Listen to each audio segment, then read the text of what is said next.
नमस्कार, मेरा नाम ज्ञानेश्वर है और आप देख रहे हैं लाइव सिटीज। देखिए, बिहार में भारतीय जनता पार्टी ने एक बड़ा फैसला कर लिया है और फैसला यह है कि चुनाव नहीं लड़ेंगे। तो आपको हम बताने जा रहे हैं कि बीजेपी ने आखिर कौन सा चुनाव है बिहार में जिसे नहीं लड़ने का फैसला किया है, या यूं कहें कि इन चुनावों में बीजेपी ने आधिकारिक तौर पर चुनाव चिन्ह समेत किसी भी प्रत्याशी को उतारने का फैसला नहीं किया है। और क्यों नहीं किया है? क्योंकि बीजेपी को पता है कि उनके कार्यकर्ताओं में घमासान है और यह चुनाव जो है घर से लेकर शहर से लेकर वार्ड से लेकर नेताओं की मगजमारी का सवाल बन जाता है। तो देखिए, बीजेपी ने फैसला किया है कि बिहार में जो नगर निकाय का चुनाव हो रहा है, नगर निगमों का चुनाव हो रहा है, वार्ड पार्षद के चुनाव हो रहे हैं, नगर परिषद के चुनाव हो रहे हैं, नगर पंचायत के चुनाव हो रहे हैं, उन चुनावों में भारतीय जनता पार्टी अधिकृत तौर पर अपने किसी भी प्रत्याशी को मैदान में नहीं उतारेगी। तो यह फैसला कहां हुआ?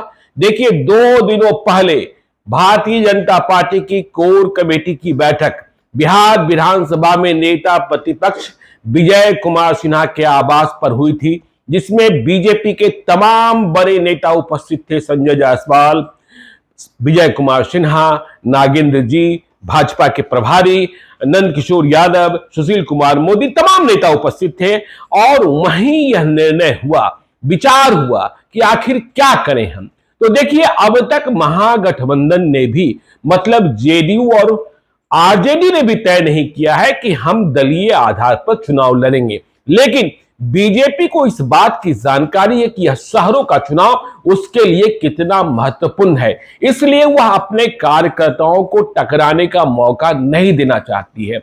लेकिन यह भी तय हुआ बैठक में कि देखिए, आप चुनाव लड़ रहे, देखिए नगर निगम के चुनावों के लिए 16 तारीख से नामांकन की प्रक्रिया शुरू होगी, जबकि नगर परिषद और नगर पंचायत के लिए नामांकन की प्रक्रिया चल रही है। तो नेताओं को कहा गया कि आप अपने जिलाध्यक्षों को कहिए, सांसदों को कहिए, विधायकों को कहिए कि जो वहां गंभीर रूप से अपनी मानसिकता के, बीजेपी की मानसिकता के उम्मीदवार चुनाव लड़ रहे हैं और जिन्हें जीत मिल सकती है, उन्हें बाद में प्रत्यक्ष तो नहीं अप्रत्यक्ष तौर पर समर्थन दिया जा सकता है, उनकी जीत आसान की जा सकती है, लेकिन घोषित तौर पर बीजेपी उम्मीदवार नहीं उतारेगी। तो ऐसे में देखिए, तमाम नगर निगम के चुनाव, आपको पता है पटना सबसे बड़ा नगर निगम, बेगूसराय, भागलपुर, दरभंगा, पूर्णिया, कटिहार, तमाम जगहों पर बहुत बड़ी लड़ाई होने जा रही है। और यह चुनाव इसलिए महत्वपूर्ण है कि पहली बार जब नीतीश कुमार की सरकार ने फैसला किया, तब सरकार में बीजेपी भी साथ थी, नगर विकास विभाग बीजेपी के पास ही था कि मेयर और डिप्टी मेयर का चुनाव ठीक इसी प्रकार से, नगर परिषद में चेयरमैन का चुनाव, डिप्टी चेयरमैन का चुनाव जो है वह सीधे तौर पर जनता करेगी। अब वार्ड काउंसलर और खरीद फरोख्त का धंधा बंद कर दिया गया। यह धंधा भी बंद हो गया कि 2.5 साल में आप अविश्वास प्रस्ताव ले आएंगे, तो ये सारे धंधा बंद करने की कोशिश की गई है। तो पटना नगर निगम के लिए, जो सबसे बड़ा नगर निगम है, 1200 करोड़ रुपयों से अधिक का बजट है, 17 लाख मतदाता हैं, 75 पार्षद हैं, 75 मतलब जब वार्ड है तो 75 पार्षद हैं, 75। तो वहां देखिए, कई लोग बीजेपी से समर्थन प्राप्त करने की कोशिश कर रहे हैं। देखिए, पटना की सीट महिला के लिए आरक्षित हो गई है, तो बीजेपी यह पता करने में लगी है कि जो लोग मेरे पास आ रहे हैं, एक मजबूत उम्मीदवार जो पदासीन भी रही हैं, वह भी चाहती हैं, लेकिन संकट यह है कि बीजेपी को यह नापना है, मापना है कि उनके खिलाफ एंटी इनकम्बेंसी तो नहीं है। हम अपने नेताओं को, अपने कार्यकर्ताओं को परोक्ष रूप से ही कह दें, लेकिन कहीं दांव उल्टा न पड़ जाए, क्योंकि पटना की लड़ाई आप देख रहे हैं कि पटना की लड़ाई त्रिकोणीय बनती दिख रही है। अभी नामांकन की प्रक्रिया शुरू नहीं हुई है, आगे क्या होगा भगवान मालिक है। जब चुनाव मैदान में सारे प्रत्याशी उतर जाएंगे, तब दिखेगा कि कौन पहलवान कहां। लेकिन आप देख रहे हैं विनीता बिट्टू सिंह, आप देख रहे हैं सीता साहू, आप देख रहे हैं अफजल इमाम की पत्नी को, आप देख रहे हैं कमल लोपानी की पत्नी को, ये सारे उम्मीदवार, ऐसे कई उम्मीदवार ऐसे हैं जिनके पास धन बहुत है, क्योंकि इस चुनाव में धन का भी बहुत खर्च होना है। कुछ लोग तो बस मन लगाने के लिए भी मैदान में आ गए हैं। पैसा बहुत है तो इधर उधर कुछ व्यय करना चाहते हैं और कुछ शोहरत पाना चाहते हैं। तो बीजेपी ने यह फैसला किया है कि हम आधिकारिक तौर पर किसी को उम्मीदवार घोषित नहीं करेंगे। अंतिम समय में देखेंगे कि किसका साथ देना है, किसका साथ नहीं देना है।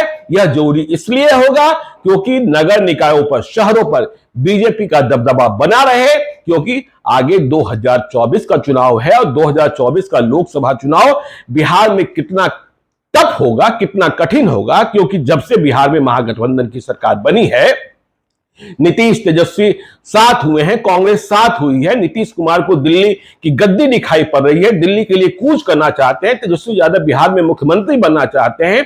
कांग्रेस भी इन महागठबंधन में इन दोनों नेताओं के साथ आगे जाना चाहती है। तो लड़ाई आपको मालूम है कि 2019 में 17 सीटें बीजेपी ने जीती थी बिहार में और 16 सीटें जीती थी जदयू ने जब लोकसभा का चुनाव हो रहा था, और 6 सीटें जीती थी लोजपा ने और 1 सीट सिर्फ कांग्रेस को मिली थी। आरजेडी को नील बता सन्नाटा हो गया था।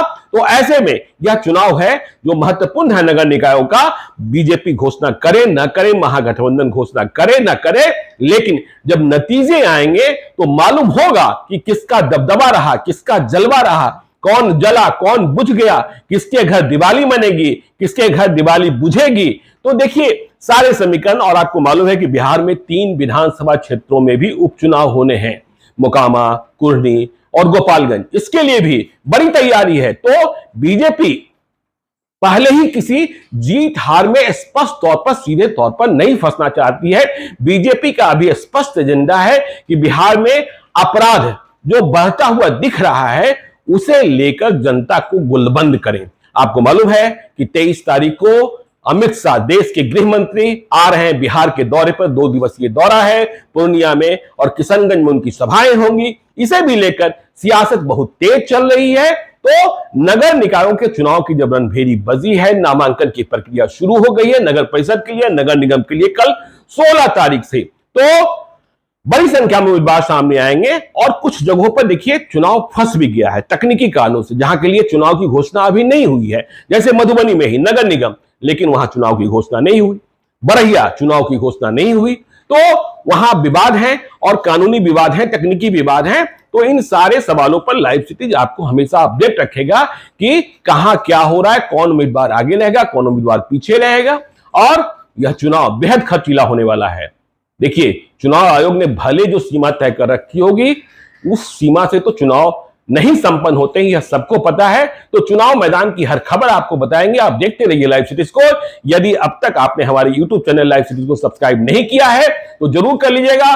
और यदि इस वीडियो को आप फेसबुक पेज के माध्यम से देखें तो पेज को लाइक कीजिएगा, ट्विटर पर भी हमें फॉलो कीजिए। धन्यवाद।